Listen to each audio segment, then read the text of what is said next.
সালাতে দোয়া কবুল হয়। সালাতে দোয়া কবুলের 3 জায়গা।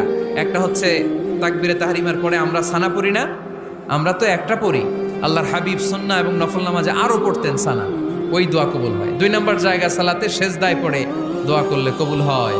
আকরাবু মা ইয়াকুনুল আবদু মির রাব্বিহি ওয়া হুয়া সাজিদ ফাকসিরু ফিহি দুআ।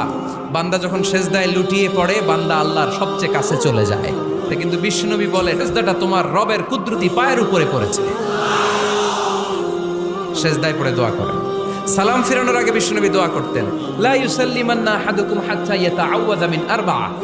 আল্লাহর হাবিব বললেন 4 জিনিস থেকে পানাহ না আছে আমার কোন উম্মত যেন সালাম না ফিরায়। তারা যেন পড়ে আল্লাহুম্মা ইন্নী আউযু বিকা মিন আযাবিল কবর, আউযু বিকা মিন আযাবি জাহান্নাম, আউযু বিকা মিন ফিতনাতিল মাহইয়া ওয়াল মামাত, আউযু বিকা মিন ফিতনাতিল মাসিহিদ দাজ্জাল।